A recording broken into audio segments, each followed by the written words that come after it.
अगर आपको एक बेहतर लीडर बनना है बहुत कम समय में, राज शमानी क्लिप्स चैनल सब्सक्राइब कर लो, क्योंकि यहाँ पे हम इंडिया के बेस्ट लीडर्स आपके सामने लेके आते हैं।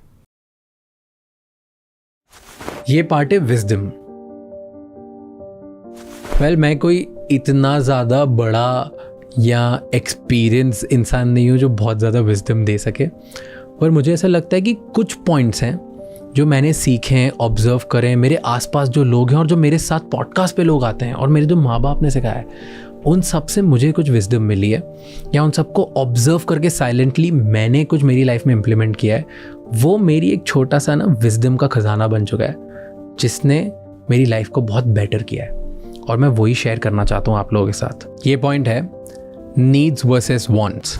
हमारी पेरेंट्स की जनरेशन को एक चीज़ बहुत अच्छे से आती है जो हमें नहीं आती, वो है अपनी नीड्स एंड वांट्स को डिफरेंशिएट करना।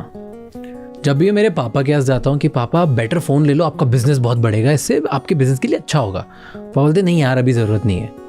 फिर मैं उनसे बोलता हूँ यार ये बेटर शर्ट ले लो, आप मीटिंग्स में और ज़्यादा प्रेजेंटेबल दिखो, नहीं यार अभी ज़रूरत नहीं है। हमेशा वो मुझे बता देते हैं कि उनकी ज़रूरत क्या है और उनको क्या ज़रूरत नहीं है, लाइफ में उनके लिए क्या अपग्रेड है और क्या इम्पॉर्टेंट है। और ये ना हम लोगों की जनरेशन को इतने अच्छे से नहीं आता।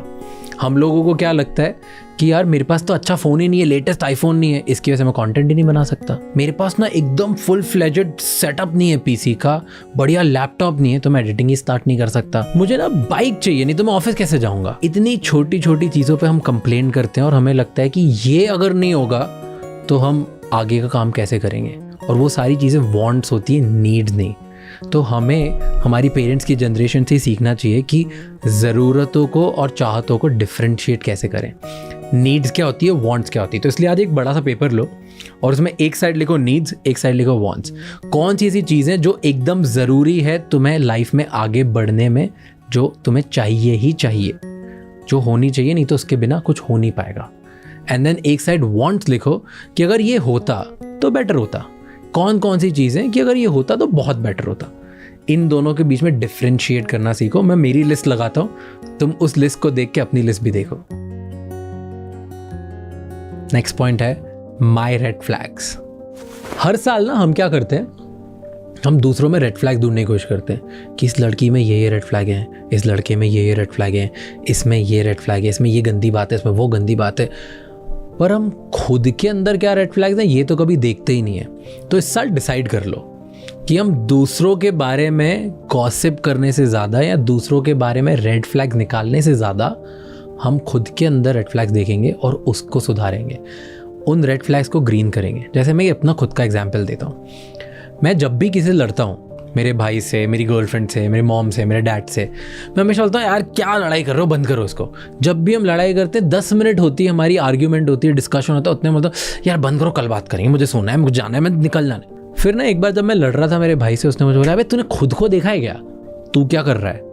एंड तब मुझे रियलाइज़ हुआ कि प्रॉब्लम मुझ में, ये रेड फ्लैग मेरा है कि मैं सामने वाले को सुनता ही नहीं हूँ और उसको समझने की कोशिश ही नहीं करता हूँ। मे बी उनका एक वैलिड पॉइंट है, मे बी उनका वैलिड पॉइंट नहीं है, लेकिन वो मुझे कुछ समझाना चाह रहे हैं, पर मैं कभी रुक के सुनता ही नहीं था। तो उसके बाद से मैंने ये डिसाइड किया कि मैं खुद के रेड फ्लैग्स देखूंगा और मैं खुद में क्या गलत कर रहा हूँ वो देखूंगा, ताकि मैं सामने जब नेक्स्ट टाइम लड़ूँ तो वो ओवरऑल सिचुएशन बेटर कर दूँ, ना कि उसको उसी टाइम कट करके आगे बढ़ जाऊँ। Next point, start taking small decisions.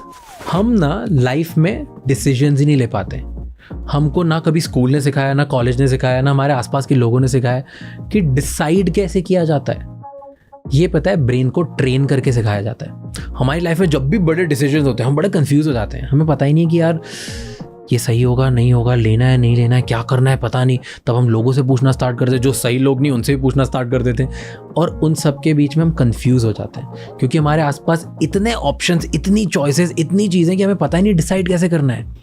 In fact एक सर्वे था कि 86% जेनजी को मेन्यू एंजाइटी है। मतलब जब हम रेस्टोरेंट पर जाते हैं और मेन्यू कार्ड देखते हैं तब हम एंशियस हो जाते हैं कि यार क्या ऑर्डर करूं, पता ही नहीं है क्या करूं, इतने सारे ऑप्शंस हैं। हर किसी के साथ ये होता है। तो आज से ना छोटे छोटे डिसीजंस लेना स्टार्ट कर दो कि मैं कौन से कलर के कपड़े पहनूंगा, मैं कहाँ जाऊँगा, मैं क्या खाऊंगा, मेरे को किस रेस्टोरेंट में जाना है, इतने सारे वीडियोज़ में से, इतनी सारे मूवीज़ और टीवी शोज़ में से मैं क्या देखूंगा। कन्फ्यूज़ मत हो, जो भी हो वो डिसाइड कर लो, क्योंकि जब तुम छोटे डिसीजंस लोगे तब तुम्हारा ब्रेन ट्रेन होगा बड़े डिसीजंस लेने के लिए, और लाइफ में बड़े डिसीजन तुम आसानी से ले पाओगे। अपने ब्रेन को ट्रेन करना स्टार्ट करो, so start taking small decisions. The next point है लेस देन 1 मिनट। इस साल ये डिसाइड कर लो कि किसी भी चीज़ को करने में अगर 1 मिनट से कम लगता है तो वो उसी टाइम कर लो, क्योंकि जो 1 मिनट की चीज़ हम पेंडिंग करते थे ना, तो ऐसे प्रोक्रेस्टिनेट करते हैं, अरे कल कर लूँगा, अरे कर लूँगा, अरे कर लूँगा, अरे कर लूँगा, वो होती ही नहीं और एंड में जाके बहुत सारी हो जाती है। एंड देन फिर हम रियलाइज़ करते हैं कि यार कुछ भी नहीं हुआ। मैं मेरा एग्जाम्पल देता हूँ। तो पहले ना मेरी मम्मी मुझे बोलती थी कि यार टीवी रिचार्ज करवा दे, इंटरनेट रिचार्ज करवा दे। मैं बोलता हूँ कर दूंगा, रात को कर दूंगा, हो जाएगा। पापा मुझे बोलते हैं कि इलेक्ट्रिसिटी बिल भर दे, इंटरनेट से भर दे, हमें नहीं आ रहा है। मैं बोला कर दूंगा यार, अभी हो जाएगा, ठीक है। फिर मुझे ब्लड टेस्ट कराना है, पता है मुझे 1 मिनट लगेगा ब्लड टेस्ट कराने में, लेकिन मैं कर दूंगा।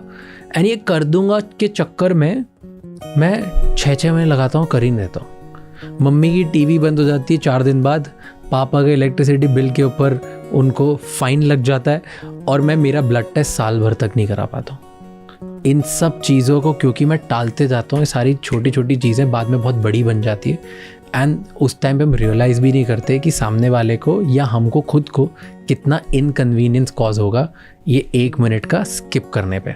तो इसलिए जो भी ऐसे 1 मिनट के अंडर में काम हो जाते हैं ना, छोटे छोटे से, भले वो OTP देना हो या अप्रूवल देना हो या किसी से बात करना हो या किसी को फ़ोन करना हो या कोई बिल भरना हो, वो सब हाथ के हाथ करके ख़त्म करो, क्योंकि हाथ के हाथ हो गया तो हो जाएगा। नेक्स्ट पॉइंट है it's okay to be stuck. हर सक्सेसफुल इंसान इस एग्जैक्ट फेज से गुजर चुका है जिससे तुम गुजर रहे हो। इस फेज में जहाँ तुम्हें लग रहा है ना कि तुम स्टक हो, तुम्हें नहीं पता कि आगे क्या करना है, जो तुम करते आ रहे हो सही है कि नहीं है, तुम्हें बहुत लोनली फील हो रहा है, क्योंकि जो तुम्हारे पुराने दोस्त हैं वो प्रॉब्ली तुम्हारी इस स्टेज को समझ नहीं पा रहे, और जो आगे जिनको तुम चाहते हो कि तुम्हारे दोस्त बने, तुम उस लेवल तक पहुँच नहीं पाए हो। तो तुम्हें बड़ा स्टक फील हो रहा है कि यार मैं सही कर रहा हूँ, गलत कर रहा हूँ, क्या मैं सेल्फिश तो नहीं हो रहा हूँ, क्या मैं लोनली हूँ। कुछ भी नहीं है ऐसा। It's okay to feel this way. तुम स्टक नहीं हो, तुम गलत नहीं हो, तुम सेल्फिश नहीं हो, ये फीलिंग ग्रोथ की है। इस फेज़ में ऐसा होगा, बट जो तुम आज तक करते आए हो, जिसकी वजह से तुम इस फेज़ में आए हो ना, वो ही करते जाओ, क्योंकि यही तुम्हें आगे भी लेके जाएगा। तो तुम्हें गलत फील करने की कोई ज़रूरत नहीं है। हर सक्सेसफुल इंसान इस फेज़ से जा चुका है, एंड तुम भी इसी फेज़ से गुजर रहे हो। तो it's okay to feel stuck. Next point है फिक्स इट डेली। ये सबसे इंपॉर्टेंट पॉइंट है जो मुझे लगता है। तुम आज जिस भी जगह पे हो, क्या तुम हैप्पी हो? अगर तुम हैप्पी हो, तुम्हें लगता है कि यही वो जगह जहाँ मैं डिज़र्व करता हूँ, मुझे इतना ही पहुँचना है, तो ये पॉइंट स्किप कर दो। बट तुम्हें लगता है कि यार वो ये जगह नहीं है जहाँ तुम्हें पहुँचना और तुम इससे बहुत आगे जा सकते हो, देन ये पॉइंट तुम्हारे लिए। तो अगर तुम्हें लगता है जहाँ तुम्हें पहुँचना है वो आज तुम नहीं पहुँच पाए हो, तो आज रात को बैठो और ये क्वेश्चन पूछो, where do I need to reach? मुझे कहाँ पहुँचना है, क्या ऐसा है जो मुझे अचीव करना है, एंड उसके लिए मुझे क्या करना होगा जो आज मैंने नहीं किया। मैं ये खुद से रोज़ पूछता हूँ, और तुम भी खुद से रोज़ पूछना स्टार्ट करो। इससे जो इम्प्रूवमेंट आएगा लाइफ में, शायद किसी और चीज़ से इतना ज़्यादा नहीं आएगा। वो आइडेंटिफाई करो एंड रोज़ इस पर काम करना स्टार्ट करो। एंड लास्ट पॉइंट है हेल्प अदर्स। ये है लास्ट पॉइंट, और ये सबसे इंपॉर्टेंट पॉइंट है। हम ना हमेशा लाइफ में ये सोचते हैं कि मैं बेहतर कैसे बनूं, मैं जीतूं कैसे, मैं सक्सेसफुल कैसे बनूं, मैं खुद की हेल्प कैसे करूं, मैं अचीव और ज़्यादा कैसे कर सकता हूं, मैं। इनफैक्ट पूरा का पूरा एक सेक्शन होता है इंटरनेट पे, बुक्स पे, और इतनी सारी बुक्स हैं सेल्फ हेल्प, खुद की हेल्प कैसे करें।